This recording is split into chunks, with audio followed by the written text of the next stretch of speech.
welcome to the Rose Report. Tonight, my guest is Wayne Dupree, is the host of the Wayne Dupree Show. Thank you so much for coming on. Hello, how are you? I'm good. How are you? I'm fine.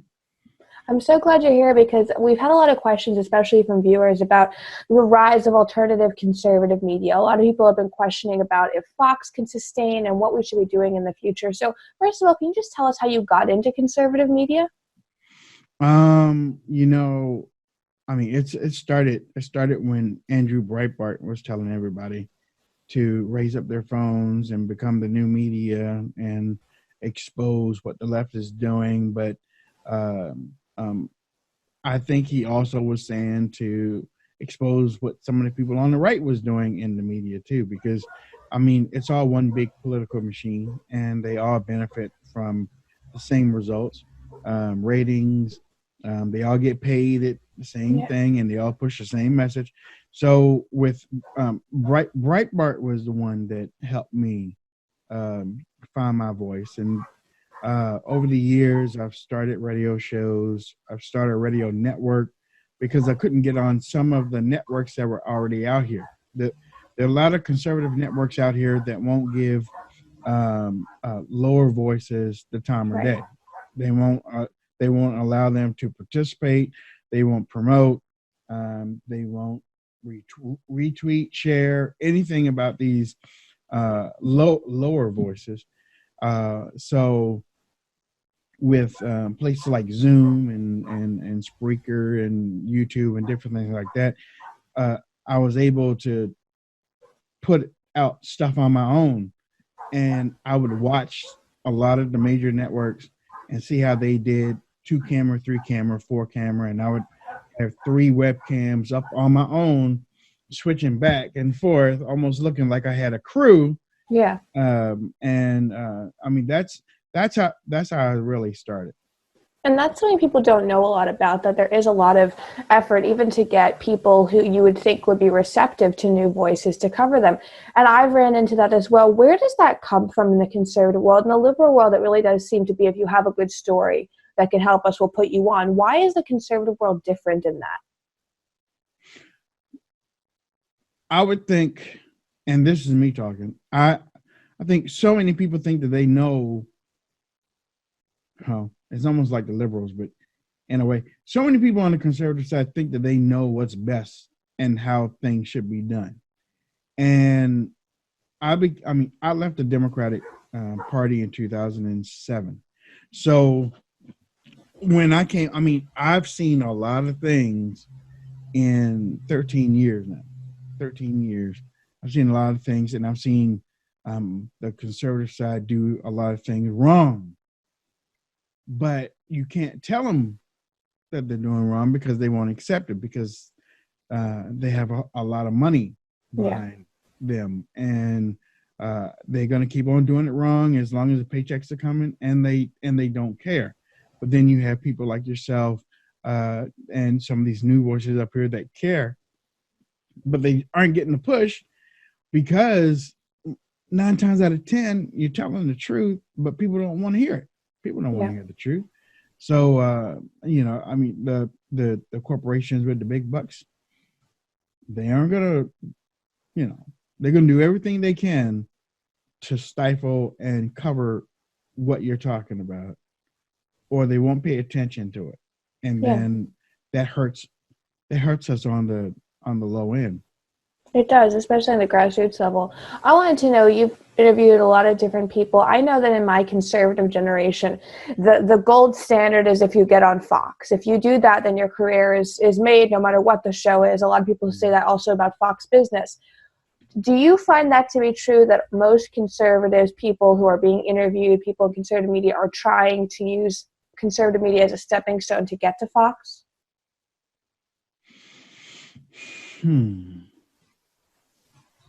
It's more than just getting to Fox. People want, and now Fox has Fox Nation. So when I had just started, I knew a lot of people that were trying to get contributorships. So it wasn't just appearing on Fox; it was getting paid by Fox.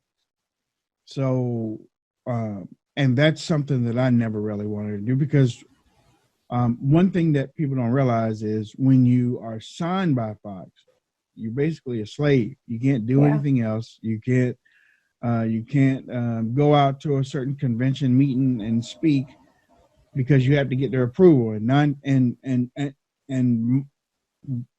usually they say no. I mean, they rarely ever say yes. You can't speak at political events. You can't do these things. It's almost like you're on a it's almost like you're on a plantation. But yeah, when I was coming up, to start off with, so many people were doing it. However, Newsmax TV came along, CRTV came along, some other networks came along. So there are other vehicles, other mediums out there, not as big as Fox, but there are other mediums out there that are trying to make their stars, or trying to put people out there that are watchable, to be stars. But I mean, as long as people keep telling the truth on different little podcasts or their video platforms, you're still gonna have a following yourself too. Yeah. So you're going to get noticed, maybe not as fast, but then you aren't selling out your soul either. Yeah. And this concept of making stars, I've seen that. I know a lot of young conservatives go in that route. I wanted to know from someone who's been in it a longer time, not even someone who's left in the last couple of years, but over a decade, why does that happen on the right? What is this obsession with making young conservative, sometimes even older conservative stars? I just don't see that on the left. It's more of a group effort. Why is the right so obsessed with that? You know, it's crazy how, and I'm not saying the people on the right are pedophiles or anything like that, but it's crazy how the people on the right chastise liberals for pedophilia, but you let a 11 or 12-year-old start talking about Al Sharpton when they don't even know. Yeah, exactly. But you let them start spewing out regurgitated facts and stuff, and they become the next thing. I mean, they have conservative voices out there right now that they have put high at the top of the conservative movement that don't know anything. I mean, they don't have any substance. It's just regurgitated facts that have been said over the last 10, 12, 15 years. And if you get them in a conversation and you try to break it down, I'm talking about conservative, I'm not talking about liberals. Right. When you try to get them to break it down and they don't know the answer, then they'll come back on, well, you're just attacking me because I'm a minority and I support Trump, or you're just attacking me because I'm a Trump supporter, or and you don't want to know the truth. Well, I'm asking you the truth. I'm asking for your truth, and you aren't saying anything. So we have what I've seen again, and I started off the conversation with Andrew Breitbart. Andrew Breitbart wanted us to expose the truth in the media so that Americans could be more informed. Today's generation of young people within the conservative movement want to be on stage. They want to be noticed. They want to be glorified and praised, but they don't have any substance. Yeah, that's true.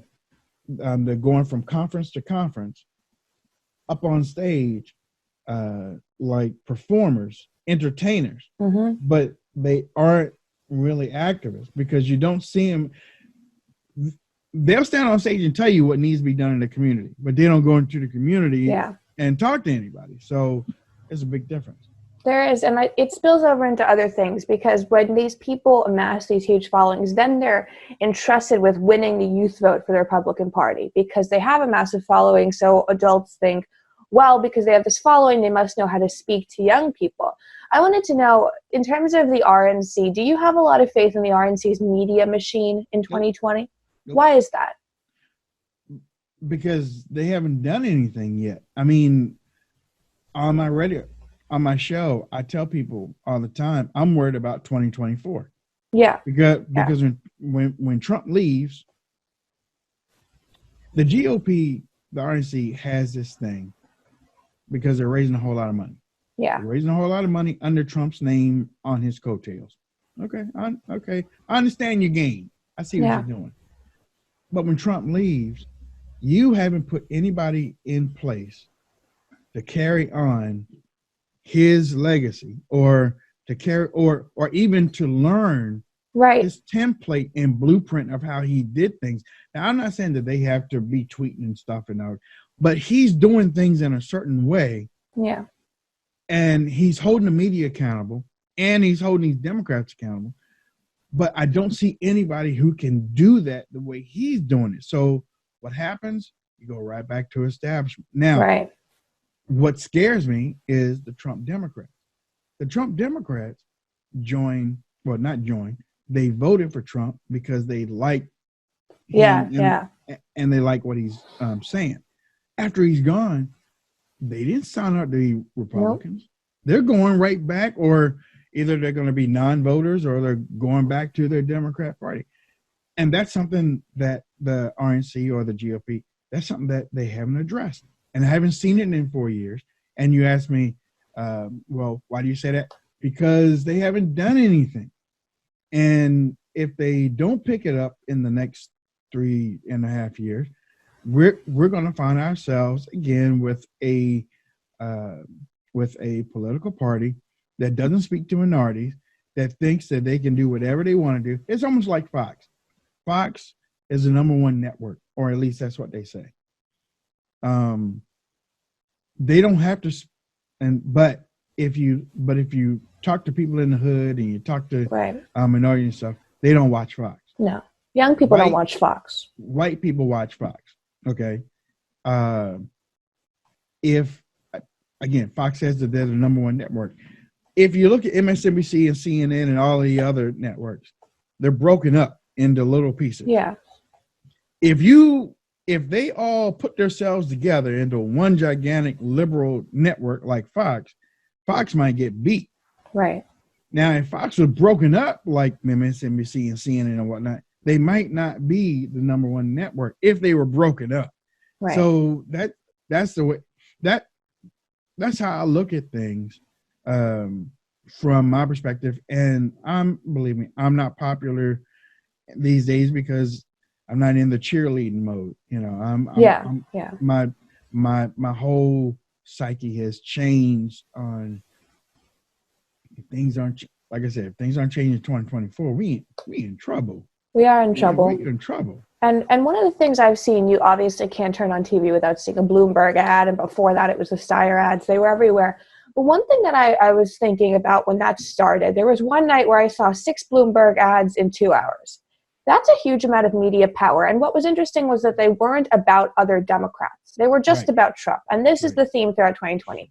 Do you think that the Trump campaign, the RNC, is making a mistake by not countering any of the ads? Because it's not just him. Any ad from a Democrat candidate has a tie to Trump. It's all negative. Are they making a mistake by not countering any of this negative messaging on the airwaves? Not yet. Okay. Not yet. I mean, Bloomberg, last time I heard, he has spent over $400 million already. Not yet. Now, when you get down to the nomination, then you start to look at the counter punching style, but it's really going to take a lot. It's really going to take a lot for Trump to lose the 2020 election. And like I said, I wasn't popular. I'm not popular with some of the stuff I say. Trump doesn't need Brexit. Trump doesn't need walk away right now because Trump is doing it by himself with the economy and all these things. Yeah. These organizations that have popped up now, they should be more on fire after Trump leaves, because you will have a whole lot of success that you can show. Okay. Right. But I mean, I don't see where.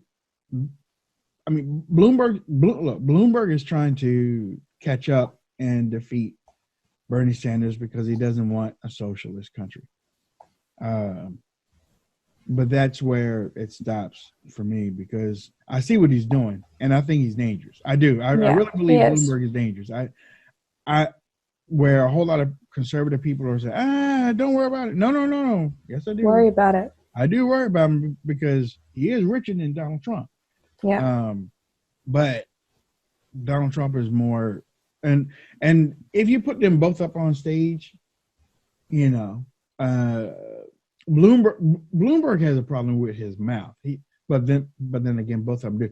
But Bloomberg has a problem with his mouth because he said a whole lot of things that people can go back and grab, and that will create a whole lot of barriers and walls when it comes down to the presidential debates if it gets there.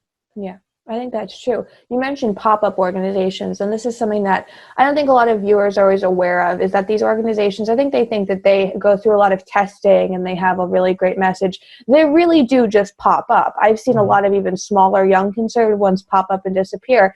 Is this new to the Trump era, or was this going on beforehand? Because I was too young, but I don't seem to see a lot of evidence that this didn't happen before Trump. It did. It's just that these new organizations are popping up under riding Trump's coattails.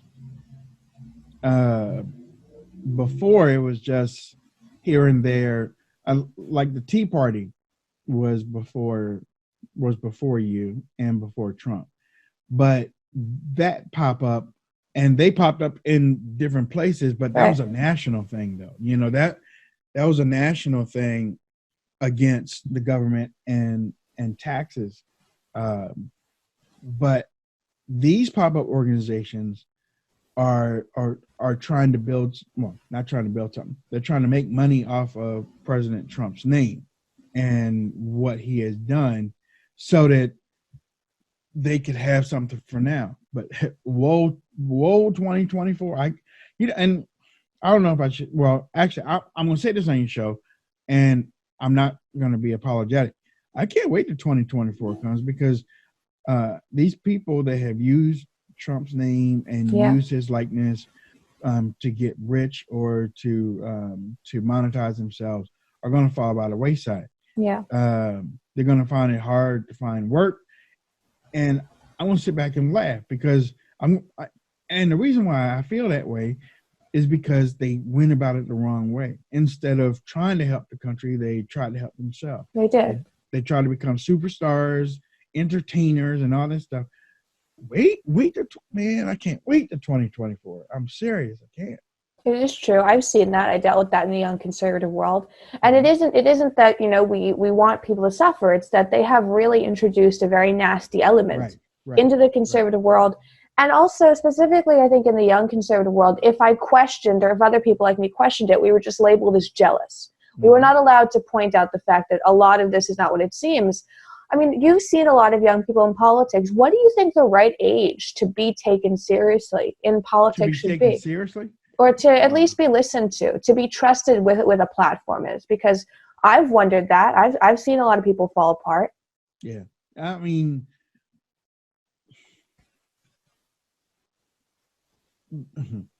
I think everybody should be listened to, but I don't think everybody should be praised and put in a position to be followed and worshipped. Yeah. Because I mean, I've never sought that, and I know a whole lot of people that haven't sought that, and I know a lot of people that have. Yeah. But when you start propping up 12 and 13-year-olds, it's a problem. And I mean, I saw adults get on social media timelines of these teenagers, and because they were regurgitating stuff that I said before, they were like, he's smarter than all the Democrats wrapped up. And it's like, no. He's regurgitating what he's heard. He's telling you. I mean, he doesn't know anything, or she doesn't know anything about Al Sharpton. They don't know anything. No. They don't know anything about the past, only what they're told. Right. And all they need is a video phone, and if they say a couple good lines, they're superstars. And it shouldn't be that way. It shouldn't. No. I want to know, in conservative alternative media, a lot of it is covering the day-to-day stuff. Do you think that there needs to be more of a focus on bringing up the past of the conservative movement, like the Tea Party, so people have more context when they're looking at big political events? The conservative movement should start worrying about culture, because that's where they're getting beat. I mean, they're getting beat bad. They are. Um, I go, I can look at a concert. I can look at a concert that is right down the middle, where all ethnic, genres, everybody's there, and they're all having a good time. And I can look around this. I'm like, nobody around here wants to know about politics. Nobody around here wants to know about politics. The same thing. I could go to a club. I can look at everybody in the club, and everybody in the club, they aren't political, but they tell you that they don't like Trump. Right. You know, and which tells you or lets you know that all these conferences and all these meetings that everybody is saying that all these changes are happening, there's so much word talk. Yeah. From people on social media, but there's not enough proof when you talk to the people on the street. And then when people on the street don't accept it, then the first thing you say is, "Oh, that person's on a plantation." Really? Seriously? That's all you got? That's all you got? Okay, well, okay. So if black people are on a plantation for the Democrats, what are white people? We just don't address that. You know, I mean, nobody ever talks about the white voters for the Democrat Party. Are they on a plantation too? But they're just delusional, apparently. That's just how it is. Yeah. And these conferences, people say to me all the time, you should be at more conferences. And I say that I don't think that what you think happens at conferences really happens, as I've been to a few. It's mainly they just sit around, they do some networking, there's some speeches, there's a lovely dinner, there's always a dancing portion at the end. It's not really a thing. Do you find that conferences get a lot done for the betterment of the conservative movement? No, they are pep rallies that get you motivated. It's almost like crack, though, crack or some type of drug. It gets you moving until you go home. And then when you go home, you got to have your next fix. Where's the next conference? I got to find where the next conference is. Well, the conference is supposed to be getting you ready to go out into the field, to go out into the community and spread conservatism. But nobody wants to do that because the speakers aren't even doing that. Speakers are getting on there telling you, this is what you got to do because they want to listen to this and they want to listen to that. And this is what you need to say. Well, how do you know? Because you haven't been there. Because for the last year and a half, you've been in Wichita, New York, Columbus, South Carolina, North Carolina. You've been all over, but you haven't been in the community. You haven't said anything. Or you don't have any proof that what you're saying works. And that's what I worry about 2024. When it comes down to the election, nobody is talking about the community. Well, nobody is talking inside of the community, or they're not walking.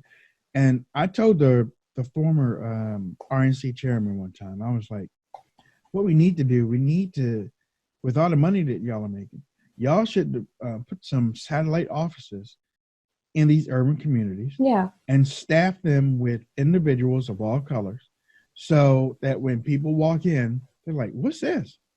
Oh, this is the Republican Party? I thought it was the Democrat Party. You know, when you see people of all colors in there, of all backgrounds, you see them in there. Now, the community might not take kindly to it to start off with, because they already think that the RNC is racist or the GOP is racist. But that shouldn't stop them from trying. Right. Because if you stay there long enough, the people, and I've said they're going to be marchers and protesters and situations outside of that satellite office.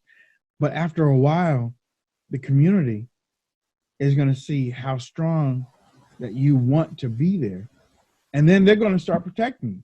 Why don't y'all leave them alone? They doing good for the neighborhood, Yeah. that type of stuff. But they don't want to hear that. They just want to raise money. Oh, we raised a record number. Okay, all right. You raised it off of Trump. Wait until Trump leaves. And then what you got? That is true. Just sort of in closing, for 2024, I think it's going to be an election that is sort of undecided. I don't know where the Democrats are going to fall on that. They might have to go more moderate if they lose with Sanders. I suspect that'll be the truth. Is there anyone you see, even who might not believe that they should be in politics, maybe in the private sector and entertainment, who you think should be on the short list for vice president or president for the RNC, for the Republican Party? I don't see anybody right now. Yeah. And that's a shame. That is a shame. With all this energy. Because I tell you this, I am not a hypocrite when it comes to my vote. And during the 2016 election, from 2008 to 2016, I said I would never vote for a senator because of Barack Obama. Mm-hmm. Senators, unless they have a background in business, they don't do anything. They don't create jobs or anything like that. So I was like, okay, well, I'm not voting for a senator. So that's why I didn't vote or support Ted Cruz, Rand Paul, or Marco Rubio. I didn't support them. I supported the governors out of Wisconsin and Texas and Trump, because Trump's background was building businesses and jobs, and he had worked with labor and different things like that. So I felt he had a good handle on those things. In 2024, some people say, well, Don Jr. or Ivanka. I'm like, no. Because we complain about, the nation complained about all the Bushes and all the Clintons and all that. Exactly. So why in the world would y'all turn right back around and say, oh, well, Trump, and Trump? No, you can't do that. It's not a monarchy. There's no kingship or anything like that. You got to find somebody with a new voice, and I don't see it yet. I don't see it. But I do think it should come out of the private sector. Yeah. As a governor or a strong business-minded person that has had a whole lot of success in creating jobs, working with people that is able knows how to deal with the payroll and different things like that. I think that they should have that type of experience, because that's what they're going to have to know when they take over in the Oval Office. I think that's true. So finally, what would be your advice to the Republican Party going forward for at least 2020 in terms of using alternative conservative media to get people out to vote? First thing the GOP needs to do is start getting some more diversity in Congress, because you can't win the minority votes by telling them that you got to come on and vote for us, and then they look at Congress and see one side filled with a whole lot of pepper and salt, and then you see on the other side it's just straight salt. You aren't going to win anybody like that. And then the GOP needs to stop being sensitive, because when I say what I just did, the first thing people say is, well, it shouldn't be about color. Yeah. Well, okay. But then my response is, well, if it shouldn't be about color, then why are y'all just trying to win the black vote? It's a cycle. It's a cycle. But 2024. Woo! The GOP needs to get their act together. That's all I gotta say. The GOP needs to get their act together. They need to find someone within the next 2.5 years. And I say 2.5 years, even though we got 4 and whatnot. But they need to find somebody in the next 2.5 years to follow behind President Trump. Pence is not it. No. Honestly, I like the former governor of South Carolina, Nikki Haley, because she's strong. And she's like Trump in a couple of facets. But then there are other people out there too. I can't name for you, but but they don't have the blueprint yet. They don't Right. have that down, and that's what I keep going back to. Yeah, I know that's true. Thank you so much for coming on. Where can people follow you on social media or follow your show? WayneDupree.com, or you can go to liveset.com and check out the Wayne Dupree Show. You can also find my podcast on most of the podcast platforms. Just type in the Wayne Dupree Show. Yeah, and I'll link all that below so people can follow along. Thank you so much for coming on. Thank you.